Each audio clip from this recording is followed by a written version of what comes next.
1 Kings chapter 17. Now Elijah the Tishbite, who was of the settlers of Gilead, said to Ahab, As the Lord the God of Israel lives, before whom I stand, surely there shall be neither dew nor rain these years, except by my word.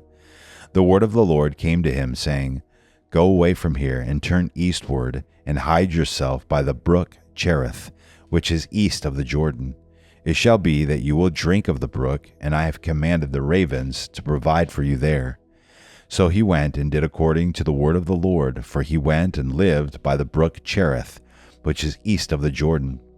The ravens brought him bread and meat in the morning, and bread and meat in the evening, and he would drink from the brook. It happened after a while that the brook dried up, because there was no rain in the land. Then the word of the Lord came to him, saying, Arise, go to Zarephath, which belongs to Sidon, and stay there. Behold, I have commanded a widow there to provide for you. So he arose and went to Zarephath, and when he came to the gate of the city, behold, a widow was there gathering sticks. And he called to her and said, Please get me a little water in a jar, that I may drink. As she was going to get it, he called to her and said, Please bring me a piece of bread in your hand.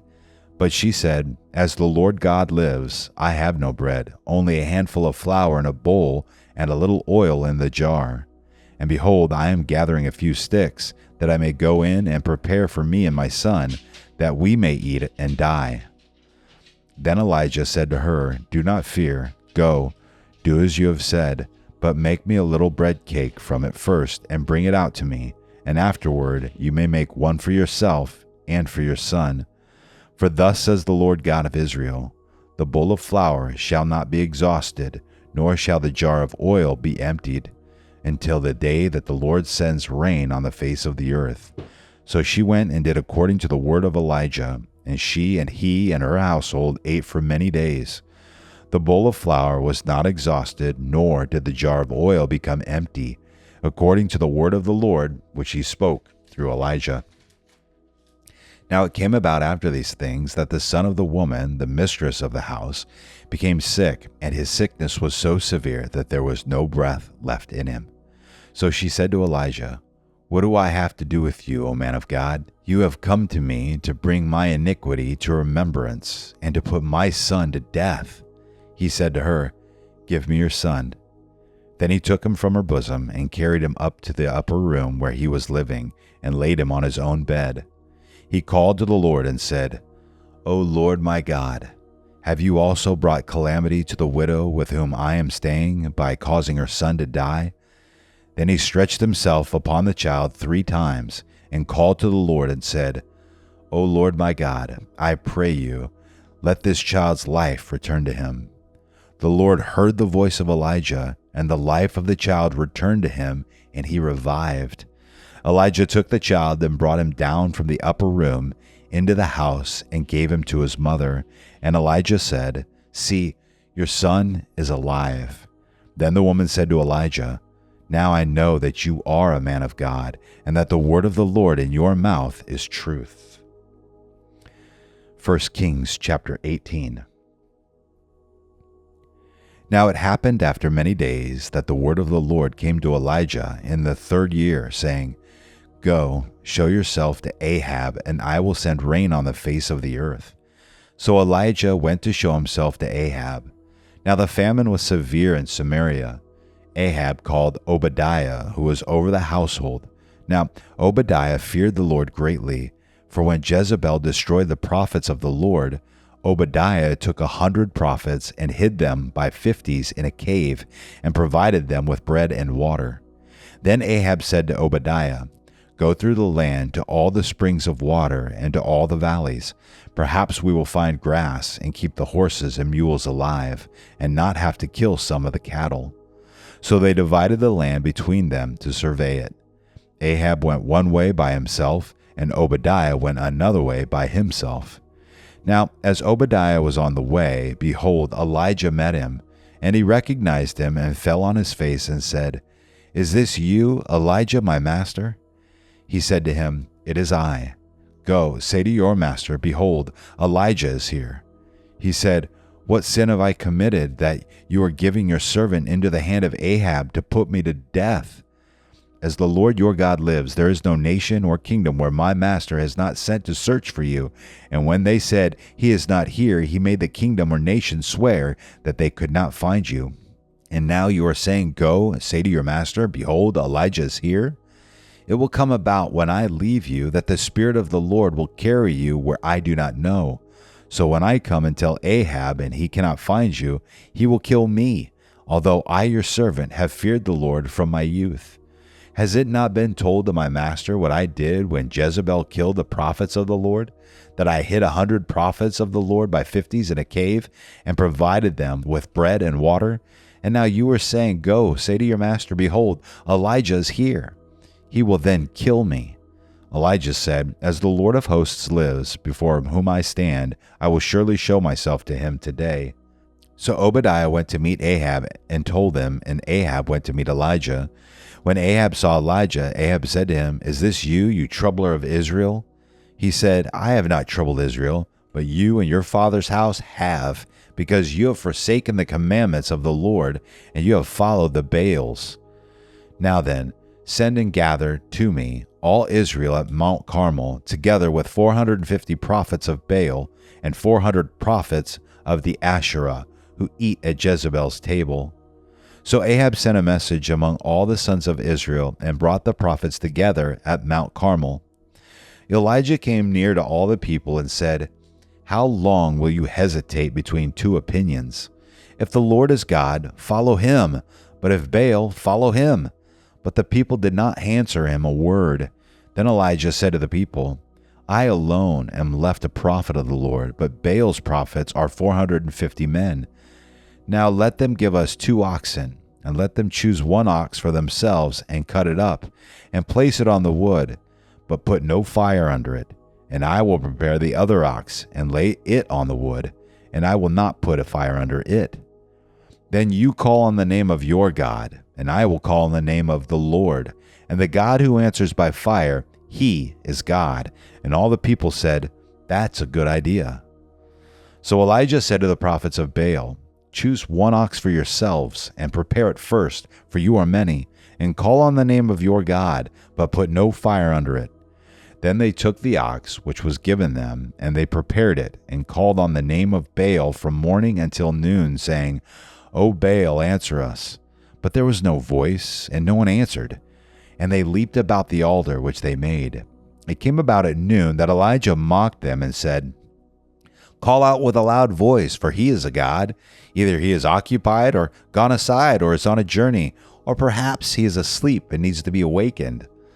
So they cried with a loud voice, and cut themselves according to their custom with swords and lances, until the blood gushed out on them. When midday was past, they raved until the time of the offering of the evening sacrifice. But there was no voice, no one answered, and no one paid attention. Then Elijah said to all the people, Come near to me.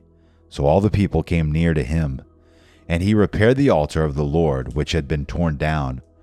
Elijah took 12 stones, according to the number of the tribes of the sons of Jacob, to whom the word of the Lord had come, saying, Israel shall be your name. So with the stones he built an altar in the name of the Lord, and he made a trench around the altar, large enough to hold 2 measures of seed. Then he arranged the wood and cut the ox in pieces and laid it on the wood. And he said, Fill 4 pitchers with water and pour it on the burnt offering and on the wood. And he said, Do it a second time. And they did it a second time. And he said, Do it a third time. And they did it a third time. The water flowed around the altar, and he also filled the trench with water. At the time of the offering of the evening sacrifice, Elijah the prophet came near and said, O Lord, the God of Abraham, Isaac, and Israel, today let it be known that you are God in Israel, and that I am your servant, and I have done all these things at your word. Answer me, O Lord, answer me, that this people may know that you, O Lord, are God, and that you have turned their heart back again. Then the fire of the Lord fell and consumed the burnt offering, and the wood, and the stones, and the dust, and licked up the water that was in the trench. When all the people saw it, they fell on their faces, and they said, "The Lord, He is God. The Lord, He is God." Then Elijah said to them, "Seize the prophets of Baal. Do not let one of them escape." So they seized them, and Elijah brought them down to the brook Kishon and slew them there. Now Elijah said to Ahab, "Go up, eat and drink, for there is the sound of the roar of a heavy shower." So Ahab went up to eat and drink, but Elijah went up to the top of Carmel, and he crouched down on the earth and put his face between his knees. He said to his servant, "Go up now, look toward the sea." So he went up and looked and said, "There is nothing." And he said, "Go back 7 times. It came about at the 7th time that he said, "Behold, a cloud as small as a man's hand is coming up from the sea." And he said, "Go up, say to Ahab, prepare your chariot and go down, so that the heavy shower does not stop you." In a little while the sky grew black with clouds and wind, and there was a heavy shower, and Ahab rode and went to Jezreel. Then the hand of the Lord was on Elijah, and he girded up his loins and outran Ahab to Jezreel. 1 Kings chapter 19. Now Ahab told Jezebel all that Elijah had done, and how he had killed all the prophets with the sword. Then Jezebel sent a messenger to Elijah, saying, "So may the gods do to me, and even more, if I do not make your life as the life of one of them by tomorrow about this time."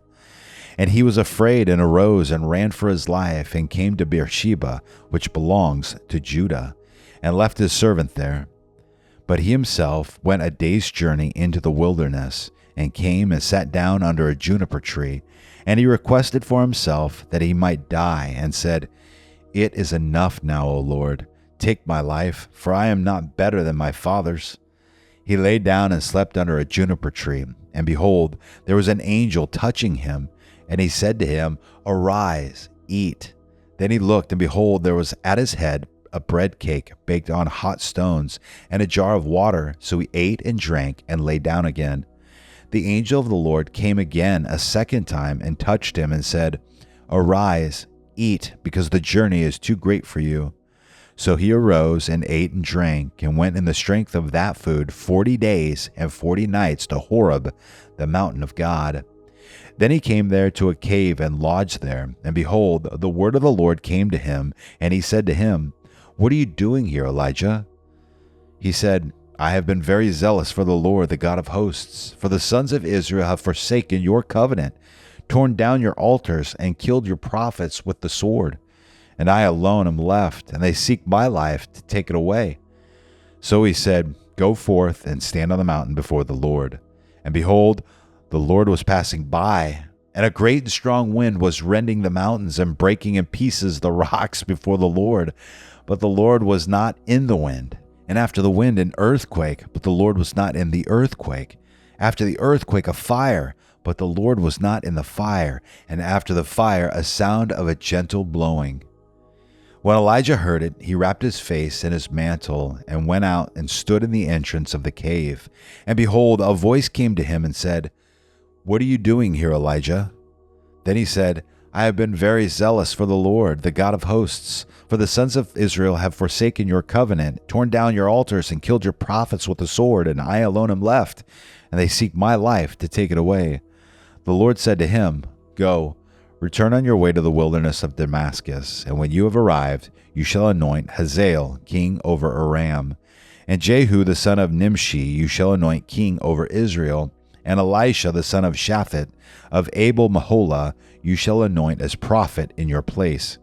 It shall come about, the one who escapes from the sword of Hazael, Jehu shall put to death, and the one who escapes from the sword of Jehu, Elisha shall put to death.